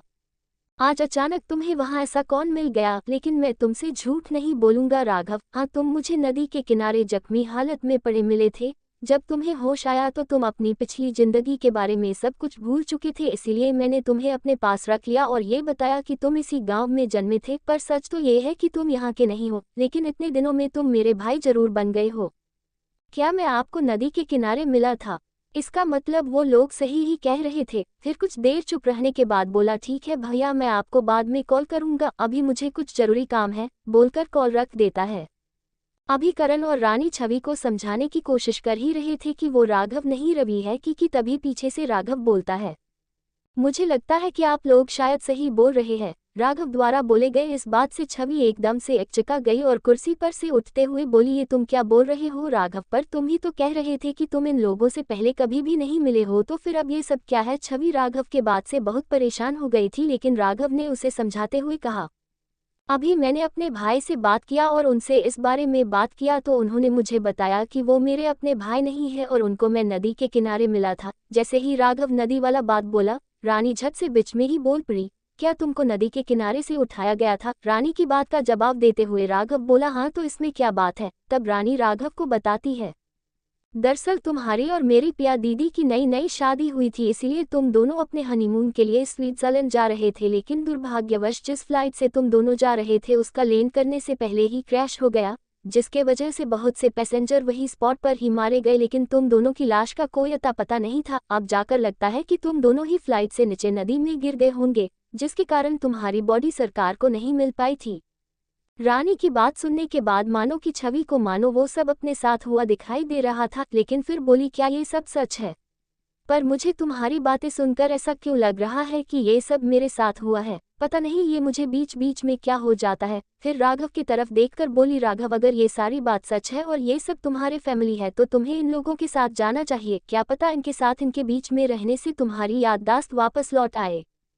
छवि की बात सुनते ही राघव बोल पड़ा, ये तुम क्या बोल रही हो छवि? मैं इन लोगों के साथ इनके घर चला जाऊं, लेकिन मैं तुम्हारे बिना नहीं रह सकता हूँ। राघव को ऐसे परेशान देख छवि उसे रानी और करण से थोड़ा दूर ले जाकर समझाते हुए बोली, तुम ऐसा क्यों सोच रहे हो कि हम दूर हो जाएंगे? अरे मैं तो कभी भी वहाँ तुमसे मिलने आ सकती हूँ, तुमने भी तो नव्या का घर देखे ही थे ना। तुम ये सोचो ना कितना अच्छा होगा जब तुम्हें तुम्हारी माँ बाबा दोनों मिल जाएंगे, वो तुमसे कितना प्यार करते होंगे। लेकिन फिर भी राघव का जरा भी मन नहीं था उन लोगों के साथ जाने का, पर छवि के कहने पर राघव ने उन लोगों के साथ जाने के लिए हाँ कर दी। राघव करण और रानी के साथ वहां से चला जाता है और छवि वही खड़ी खड़ी राघव को जाते हुए देख मन ही मन खुद को समझाती है कि वो भले ही नजरों से दूर जा रहा है पर वो मेरे दिल से कहीं भी नहीं जा सकता है। अभी वो राघव को जाते देख मन ही मन दुखी हो ही रही थी कि तभी उसे अचानक से चक्कर आने लगे और उसे रानी की बोली बोली हुई बात याद आने लगे। उसे ऐसा लग रहा था कि जैसे वो सब उसके साथ हो रहा है। ये सब बातें याद आने की वजह उससे सर में जोरों से दर्द होना शुरू हो गया था और वो वहीं बेहोश होकर गिर पड़ी। उसके वहां गिरने की वजह से वहां आसपास मौजूद लोग तुरंत उसके पास दौड़ते हुए आए और उसे किसी तरह से उठाकर वहां से हॉस्पिटल पहुंचा दिया। हॉस्पिटल में एडमिट करने के बाद डॉक्टर ने छवि के रिलेटिव्स के बारे में पूछा तो उन लोगों ने कहा कि उन्हें ये सड़क पर बेहोश पड़ी मिली थी, उन्हें उनके रिलेटिव्स के बारे में कुछ जानकारी नहीं है। तब डॉक्टर ने कहा कि उसके मोबाइल में नंबर चेक कीजिए और एक नंबर डायल कर उन्हें सूचित कर दीजिए कि उनके रिलेटिव्स यहाँ हॉस्पिटल में एडमिट है। उन लोगों ने भी छवि के कॉल लॉग में जो नंबर सबसे ऊपर शो हो रहा था उस नंबर को डायल कर दिया। उधर से एक लड़की कॉल रिसीव करते हुए बोली, हेलो कौन? देखिए मिस, आपके कोई रिलेटिव्स सड़क पर बेहोश पड़ी मिली, हम उन्हें हॉस्पिटल में एडमिट करवा दिए हैं, प्लीज आप यहाँ पर जल्द आ जाइए। उधर से ये बात सुनकर वो लड़की थोड़ा परेशान हो गई। क्योंकि वो कोई और नहीं बल्कि रानी थी। छवि आखिरी कॉल रानी को ही करी थी। जब रानी को पता चला कि छवि हॉस्पिटल में एडमिट है तो वो इस बारे में झट से करण और राघव को बताए और तीनों अपने घर जाने के बजाय हॉस्पिटल चले गए।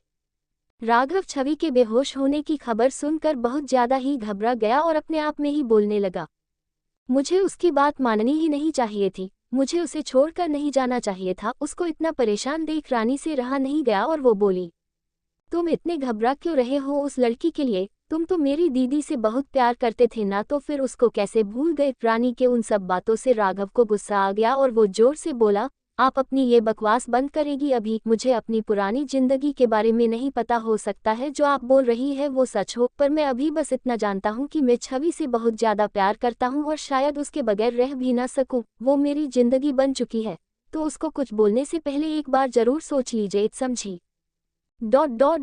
राघव बोले जा रहा था। उसका गुस्सा देखकर करण ने बात को संभालते हुए कहा, अच्छा ये सब बातें हम बाद में भी ना कर सकते हैं, पहले हमें हॉस्पिटल जाकर देखना होगा कि छवि ठीक तो है ना। उसकी बात मानकर राघव चुप हो गया। कुछ देर के बाद वे तीनों हॉस्पिटल पहुंच गए। राघव दौड़ता हुआ रिसेप्शन पर गया और वहां पर छवि के बारे में पूछने लगा। बार बार छवि के बारे में पूछने के कारण वो रिसेप्शनिस्ट परेशान हो गई थी, क्योंकि वो कुछ समझ नहीं पा रही थी। तब रानी ने थोड़ा आराम से उससे पूछी तो पता चला कि छवि रूम नंबर 4 में एडमिट है। राघव दौड़कर रूम नंबर 4 के बाहर पहुंच गया, लेकिन उसे डॉक्टर अंदर नहीं जाने दिए। जब रानी और करण भी वहां पर पहुंचे तो वे दोनों डॉक्टर से पूछने लगे, प्लीज डॉक्टर, हम छवि के रिलेटिव्स हैं, आप हमें बताइए कि उसे क्या हुआ है। देखिए अभी वो खतरे से बाहर है, अगर सही वक्त पर उन्हें हॉस्पिटल नहीं लाया जाता तो फिर कुछ भी हो सकता था। डॉक्टर की बात सुनकर राघव घबराहट भरी आवाज में बोला, लेकिन छवि को हुआ क्या था डॉक्टर? वो तो अभी कुछ देर पहले ही बिल्कुल ठीक थी। वो दरअसल लगता है कि ये अपनी याददाश्त पहले खो चुकी है और आज इन्हें कुछ बातें यादें आने लगी, जिस वजह से इनके दिमाग पर कुछ ज्यादा असर पड़ गया और इन्हें माइनर हार्ट अटैक आ गया। क्या छवि की याददाश्त पहले ही जा चुकी है? पर ये तो नायक ठाकुर की इकलौती बेटी है ना। फिर करण की बात सुन राघव से रहा नहीं गया और वो गलती से बोल पड़ा, छवि नायक अंकल की अपनी सगी बेटी नहीं है। राघव के मुंह से ये बात सुनते ही रानी और करण हैरान रह गए। उन दोनों को समझ में नहीं आ रहा था कि अब वो क्या बोले, लेकिन उस समय वो दोनों राघव को संभालने में लग गए और उसे दिलासा भी दे रहे थे कि छवि को कुछ नहीं होगा, वो ठीक हो जाएगी। इधर रचना आज सुबह जल्दी जल्दी ही उठ गई और नहा धोकर रसोई घर चली गई, क्योंकि आज वो अपने हाथों से अपने माँ बाबा को चाय बनाकर पिलाना चाहती थी। इसीलिए वो जल्दी से अपना सब काम करके चाय बनाने रसोई में चली गई और चाय बनाकर पहले करण की दादी के पास ले गई। उनको चाय देने के बाद अपने माँ बाबा के कमरे के बाहर पहुँच गई और दरवाजा लॉक करते हुए बोली, माँ बाबा जगिए, देखिए मैं आप दोनों के लिए चाय लेके आई हूँ। आलोकनाथ जो अभी भी सोए हुए थे, देविका उन्हें जगाते हुए बोली, सुनते हैं जी, लगता है दरवाजा पर रचना आई है, उठिए। बोलकर देविका बेड पर से उठकर दरवाजा खोलने चली गई। दरवाजा के खुलते ही रचना सबसे पहले देविका को गुड मॉर्निंग विश करते हुए बोली, चलिए माँ आप जल्दी से फ्रेश हो जाइए, देखिए आप दोनों के लिए गर्मा गर्म चाय तैयार है। देविका जी रचना के इधर देखते हुए बोली, बेटा आपको ये सब करने की क्या जरूरत थी, हम सब जब उठते तो बना लेते ना। क्यों माँ, मैंने बनाया तो आपको अच्छा नहीं लगा? मेरा बहुत मन था कि मैं आप दोनों को चाय बनाकर पिलाऊं। तब लोकनाथ झट से बोले, अरे श्रीमती जी, बेटी हमारे लिए चाय बनाकर लाई है और आप है कि? रचना बेटा आप हमें जल्दी से एक कप चाय दीजिए, देखे तो हमारी बेटी कैसा चाय बनाती है। तब रचना दोनों को खुशी से चाय पिलाती है। इधर छवि को अब धीरे धीरे होश आने लगा था। छवि को आते राघव को बोली, राघव देखो छवि को होश आ रहा है। राघव जैसे ही है कि छवि होश रहा है वो झट से छवि के पास जाकर बैठते हुए कहता है, अब है तबीयत, तुम ठीक तो हो ना? राघव छवि की कोई भी बात उससे सवाल पर सवाल किए जा रहा था। छवि अपनी आवाज डराते हुए बोली, राघव क्या तुम मेरी भी बात या खुद ही रहोगे? कि ये बात रानी करण के चेहरे पर एक हल्की सी स्माइल आ गई और से बोले, जब तुम हुई तब से रवि खुद परेशान हुआ ही है, साथ हमें परेशान कर है। थैंक गॉड कि तुम्हें होश आ गया। वैसे हुआ क्या? रानी गंभीरता के पूछी। रानी के पूछने पर छवि पहले तो कुछ देर चुप रही, लेकिन धीरे बोली, पता नहीं मुझे बीच बीच में ये क्या हो जाता है, मुझे कुछ से कुछ बातें आने लगती और मेरा बहुत तेजी से घूमने लगता, साथ दर्द होता है, मैं बेहोश होकर नीचे गिर हूँ, उसके का मुझे भी नहीं याद।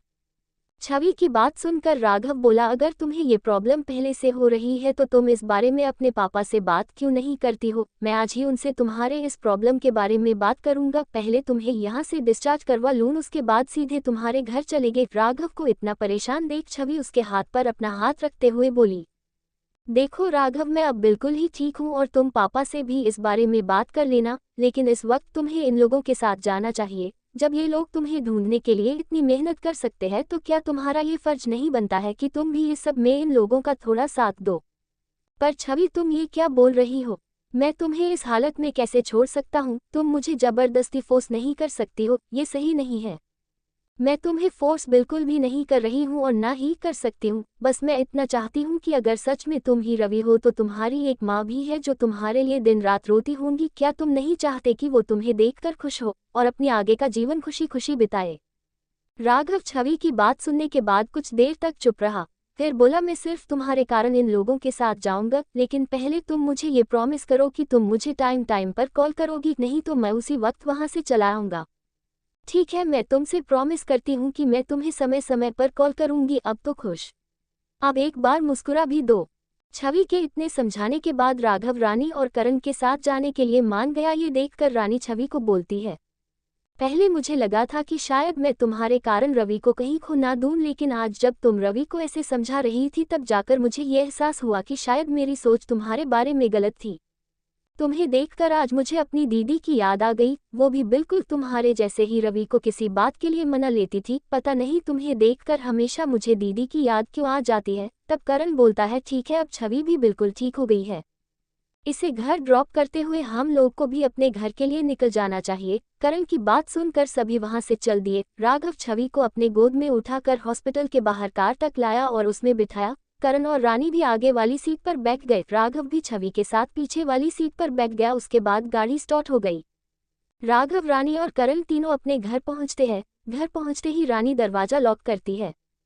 चूंकि उन लोगों को पहुंचते पहुंचते काफी रात हो गई थी, इसीलिए दरवाजा खुलने में थोड़ा टाइम लग गया। जैसे ही रानी ने बेल बजाया, अंदर से रचना दरवाजा खोली। दरवाजा खोलते ही रचना हैरान होकर पूछी, रानी दी, आप सब यहाँ और इस वक्त अंदर आए, मैं सबको जगाती हूँ, बोलकर वो घर वाले को आवाज देने लगी। रचना की आवाज सुनकर देविका, आलोकनाथ, राधा और करण की दादी अपने अपने कमरे से बाहर आते हुए बोले, क्या बात है भाई, इतनी रात को कौन जोर जोर से बोल रहा है? तभी रचना देविका के पास जाते हुए बोली, माँ, रानी दी और करण भाई आए हैं। इस वक्त रचना की बात सुन सभी हैरान हो गए और देविका रानी की तरफ देखते हुए हैरानी से बोली, रानी बेटा, आप लोग इतने रात को क्यों आए? आज वहीं रुक जाते, कल आ जाते। हाँ आंटी, मुझे आप सबको एक सरप्राइज देना था, जिसके कारण मैं यहाँ पर इस वक्त ही आ गई, मुझसे रहा ही नहीं गया। अरे ऐसा कौन सा सरप्राइज देना था आप लोगों को भला जो इस वक्त भी आ गए? हमें भी बताइए। तब करण बोलता है, हाँ हाँ अंकल जी, वही सरप्राइज के लिए तो हम इसी वक्त आ गए, लेकिन वो सरप्राइज बोलने वाला नहीं है, बल्कि आप खुद ही देख लीजिए, बोलकर राघव को अंदर आने के लिए कहता है। राघव, जो बाहर खड़े छवि के बारे में सोच रहा था, करण के आवाज देने पर अंदर जाने लगा। राघव ने जैसे ही दरवाजे के अंदर अपना कदम रखा, सभी के चेहरे की एकदम से हवाया उड़ी हुई थी। उन लोगों को तो ये सब एक सपना सा लग रहा था। ये अचानक से रवि उसके सामने खड़ा है। जब राघव अंदर आ गया था तो रानी उसके पास जाकर देविका और आलोकनाथ को दिखाते हुए बोली, ये तुम्हारी माँ और ये तुम्हारे पापा है। राघव भी आगे बढ़कर देविका और आलोकनाथ के पैर छूने जाता है, लेकिन जैसे ही वो पैर छूने के लिए नीचे झुकता है तभी देविका के मुंह से अचानक निकलता है, रवि, मेरा बेटा। लेकिन आलोकनाथ अपने कदम को पीछे खींचते हुए बोला, ये हमारा बेटा नहीं है, ऐसा कैसे हो सकता है? वो तो हमें कब का छोड़कर चला गया है, तो फिर ये dot dot dot dot. Alok Nath के बात को बीच में ही काटते हुए करण बोला, आप जो बोल रहे हैं अंकल जी वो बिल्कुल ही सही है, लेकिन ये बात भी बिल्कुल ही सच है कि ये हमारा रवि है। जिस दिन प्लेन क्रैश हुआ था वो एक नदी के ऊपर था। संजोग से उस नदी में रवि जा गिरा, जिसके वजह से उसे कम चोटें आए और उसे एक मछुआरे ने पनाह दे दी। लेकिन उस हादसे में इसकी याददाश्त चली गई है, लेकिन हमें पूरा विश्वास है कि हम सबकी प्यार के बदौलत जल्दी ही रवि की याददाश्त वापस लौट आएगी। देविका बहुत देर से चुप खड़ी एक टटक राघव को निहारे जा रही थी, लेकिन जब रानी ने सब बता दिया तो देविका से अब रहा नहीं गया और वो राघव को अपने सीने से लगाकर बहुत जोर जोर से रोए जा रही थी और कहे जा रही थी मेरा बच्चा इतने दिन तक किस हाल में रहा होगा। मैं ना कहती थी कि मेरे रवि को कुछ भी नहीं हुआ है, वो ठीक है, लेकिन आप सब में से किसी ने भी मेरी बातों को नहीं सुना। अभी तक देविका राघव को छोड़ी भी नहीं थी कि अब आलोकनाथ भी उस पर अपना प्यार लुटाने लगे, लेकिन इस सब से राघव इरिटेट हो रहा था और वो अब चुप न रह सका और बोल पड़ा, प्लीज देखिए, मुझे नहीं पता कि मैं रवि हूँ भी या नहीं, लेकिन मुझे ये सब नहीं पसंद। प्लीज मेरा कमरा कहाँ है, मुझे आराम करना है। थोड़ा रूडली बोला, लेकिन फिर भी देविका उसे नहीं छोड़ रही थी और बोली, तुम चाहे कुछ भी बोल लो बेटा, लेकिन एक माँ की आत्मा कभी भी धोखा नहीं खा सकती है। तुम्हें देखते ही मुझे पता चल गया कि तुम ही मेरे बेटे हो। चलो मैं तुम्हें तुम्हारे कमरे तक छोड़ देती हूँ। देविका की बात सुनकर राघव उसके चेहरे को देखने लगा और बिना कुछ बोले उसके साथ चल दिया। इधर सभी परिवार वाले वहीं खड़े खड़े राघव को बस निहारे जा रहे थे और हल्के हल्के मुस्कुरा रहे थे। इधर छवि अपने घर में बेड पर लेटी लेटी मन ही मन राघव के बारे में ही सोच रही थी। उसका मन राघव पर ही लगा हुआ था, पर वो इस वक्त उसे कॉल करके परेशान नहीं करना चाहती थी, इसीलिए बस खुद में ही बात को रखे हुए थी। तभी उसके कमरे में नायक ठाकुर अंदर आते हुए बोले, मेरा बच्चा अभी तक जगी ही है, क्या हुआ बेटा, आपको नींद नहीं आ रही है क्या? नायक ठाकुर को अचानक अंदर आते देख छवि अपने बेड पर उठकर बैठते हुए बोली, पापा आप यहाँ? हाँ, नींद तो नहीं आ रही है, बस वही सब बातें याद आ रही है। आखिर उससे मेरा क्या नाता है, कुछ समझ में ही नहीं आ रहा है। छवि की बात सुनकर नायक जी चुप हो गए और फिर धीरे से बोले, बेटा ये सब बातें आपके दिमाग का सिर्फ वहम है और कुछ नहीं, आप इस बारे में ज्यादा मत सोचिए और चलिए, रात बहुत हो गई है, आप सोने की कोशिश कीजिए। बोलकर छवि को ब्लैंकेट ओढ़ाने लगे और उसके सिरहाने में बैठकर उसके सर को सहलाते हुए मन ही मन सोचने लगे, जब मेरी बेटी को ये सच्चाई पता चलेगा तो उसका दिल टूट जाएगा और वो मुझसे नफरत जरूर करेगी, लेकिन मैं फिर भी तुम्हें ये सच्चाई नहीं बता सकता हूँ बेटा। मुझे तुम्हारी नफरत भी मंजूर है, लेकिन मैं तुम्हें खतरे में नहीं डाल सकता हूँ। यही सब सोचते सोचते नायक ठाकुर का भी आंख वही लग गया और वो भी वही छवि के कमरे में हो सो गए। अगली सुबह रानी और रचना सुबह जग चुके थे। दोनों नहा धोकर रसोई में आ गए थे। रानी नव्या के लिए नाश्ता तैयार करने में लग गई और रचना सभी के लिए चाय बनाने लगी। तभी काम करते करते रचना रानी से पूछी, रानी दीदी मैं आपसे एक बात पूछूं? हाँ रचना पूछो ना। क्या आपकी दीदी भी जिंदा है? अगर रवि भाई जिंदा है तो शायद वो भी ना। रानी बीच में ही बोलती है, हाँ जरूर जिंदा होंगी, वो कहीं ना कहीं जरूर होंगी। अगर रवि जिंदा है तो उनकी भी सांसें चलती होगी, क्योंकि ये दोनों दो जिस्म और एक जान थे। और आज भले ही रवि किसी और से प्यार करता है, लेकिन जल्द ही उसे अपने दिल में बसे प्यार की याद आ जाएगी, मुझे ये पूरा विश्वास है। हाँ दीदी आपका सपना जरूर सच होगा। मैं तो भगवान से यही मांगती हूँ कि जल्द ही पिया दीदी भी मिल जाए, तब हमारी फैमिली कंप्लीट हो जाएगी। रचना की बात सुनकर रानी के चेहरे पर एक हल्की सी स्माइल आ गई, लेकिन फिर वो कुछ देर में बोली, रचना तुम्हारा और आंटी के बीच सब ठीक हुआ या अभी भी? Dot dot dot dot dot. अभी रानी इतना ही बोली थी कि रचना रानी के गले से लग गई और खुश भरे आवाज में बोली, दीदी आपके जाने के बाद यहाँ सब कुछ बदल गया, माँ बाबा के बीच सब ठीक हो गया और वे दोनों मुझे अपना लिए। रचना ने जैसे ही माँ बाबा बोली, रानी झट से उसे अपने से अलग करते हुए बोली, क्या क्या कहा तुमने? माँ बाबा, इसका मतलब अब हमारे घर में सब सही हो रहा है। बोलकर फिर से वो दोनों एक दूसरे के गले से लग गए। राघव को देविका उसके कमरे तक ले जाती है। जैसे ही राघव कमरे में पहुंचता है वो देविका की तरफ देखकर बोलता है, इट्स ओके, अब मैं खुद देख लूंगा, आप जा सकती है। राघव की ये बेरुखी देविका को अंदर ही अंदर बहुत तकलीफ दे रही थी। आखिर एक माँ का बेटा जो उसे इतने दिनों बाद सही सलामत मिला, लेकिन वो अपनी माँ को ही नहीं पहचानता है।